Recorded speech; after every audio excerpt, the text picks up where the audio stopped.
அனைவருக்கும் வணக்கம். தனுசு ராசினியர்களுக்கு நிகழ்ந்து கொண்டிருக்கும் ஜனவரி மாதம் 28/1/2025 இன்று இதை செய்தால் நிச்சயம் 10 கோடி கிடைப்பது உறுதி. அப்படி இன்றைய நாள்ல நீங்கள் என்ன செய்ய வேண்டும், என்ன செய்தால் என்ன மாதிரியான நன்மைகள் எல்லாம் ஏற்படும், குறிப்பா இன்றைய நாள் என்ன நாள் என்பது குறித்தான முழுமையான பதிவு தான் இந்த வீடியோல நம்ம விரிவா பார்க்க போகிறோம். அந்த வகையில இன்றைய நாள் தை அமாவாசையாக கருதப்படுது. அதாவது அமாவாசைகளில் மிக முக்கியமான அமாவாசைகளில் ஒன்றாக இருக்கும் தை அமாவாசைக்கு பல்வேறு சிறப்புகள் உள்ளன.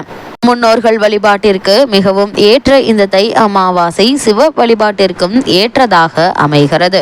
இந்த தை அமாவாசை அப்படின்னா என்ன என்று பார்க்கும்போது, அமாவாசை என்பது முன்னோர்களை வழிபடுவதற்குரிய நாளாகும். சமஸ்கிருதத்தில் அமா என்றால் ஒன்று சேருவது என்றும் வாசிய என்றால் வசிப்பது என்ற பொருள். அதாவது அமாவாசை என்பது முன்னோர்கள் ஒன்று சேர்ந்து பூமிக்கு வரும் நாள் என்பதை குறிப்பிடுவதே இந்த நாளை அமாவாசை என குறிப்பிடுகிறோம். அது மட்டுமில்லாமல் மாதத்தில் மத்தியில் வரும் திதியாக அமாவாசை உள்ளது. தமிழ் மாதங்களில் 10வது மாதமாக வரும் தை மாதத்தில் வரும் அமாவாசை மிக மிக முக்கியமானதாக கருதப்படுகிறது. முன்னோர்களின் ஆசையை பெறுவதற்கு மிகவும் ஏற்ற அமாவாசை நாளாக தை அமாவாசை கருதப்படுது.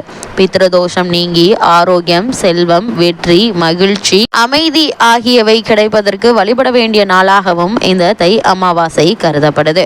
மாதந்தோறும் அமாவாசை திதி வந்தாலும் தை, ஆடி மற்றும் புரட்டாசி மாதங்களில் வரும் 3 அமாவாசைகள் மிக மிக முக்கியமானதாக அமைகிறது. மற்ற அமாவாசைகளில் விரதமிருந்து முன்னோர்களுக்கு தர்ப்பணம் கொடுக்க தவறி இருந்தாலும் இந்த 3 அமாவாசைகளில் கண்டிப்பாக முன்னோர் வழிபாட்டினை முறையாக மேற்கொள்ள வேண்டும். இவற்றில் தை அமாவாசை என்பது தை மாதம் துவங்கி ஆனி மாதம் வரையிலான உத்தராயண காலத்தில் வரும் முதல் அமாவாசையாகும்.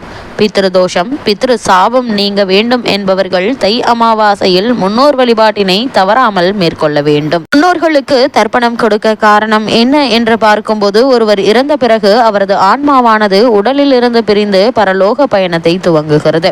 அப்படி செல்லும் ஆன்மா முதலில் முன்னோர்களின் உலகமான பித்ருலோகத்தை அடையும். அவர்களின் கர்மாவிற்கு ஏற்ப அடுத்த பிறவியை எடுக்கும் வரை பித்ருலோகத்திலேயே தங்கி இருக்கும். இதற்கிடையில் பித்ருலோகத்தில் இருக்கும் போது ஆன்மாக்களுக்கு பசி, தாகம் ஏற்படும். ஆனால் உடல் இல்லாத நிலையில் இருப்பதால் அவர்களால் எதையும் சாப்பிட முடியாது. இதனால் தங்களுக்கு தேவையான உணவுகளை பெறுவதற்காக அவர்கள் முந்தைய வாழ்விடமான பூமிக்கு வருகிறார்கள். இங்கு அவர்களின் சந்ததிகள் முறையாக மந்திரங்கள் உச்சரித்து சடங்குகளை செய்வது, எள்ளும் தண்ணீரும் இறைப்பதன் மூலம் முன்னோர்களுக்கு தேவையான உணவும் தண்ணீரும் கிடைத்து அவர்களுக்கு பசி நீங்கி திருப்தி அடைகிறார்கள். இதனால் மனம் மகிழ்ந்து தங்களின் சந்ததிகளை அந்த ஆத்மாக்கள் வாழ்த்தி செல்கின்றன. அப்படி இன்றைய நாளில் முன்னோர்களை வழிபடுவதன் மூலமாக எண்ணற்ற நன்மைகள் உங்களுடைய வாழ்வில் ஏற்படும்.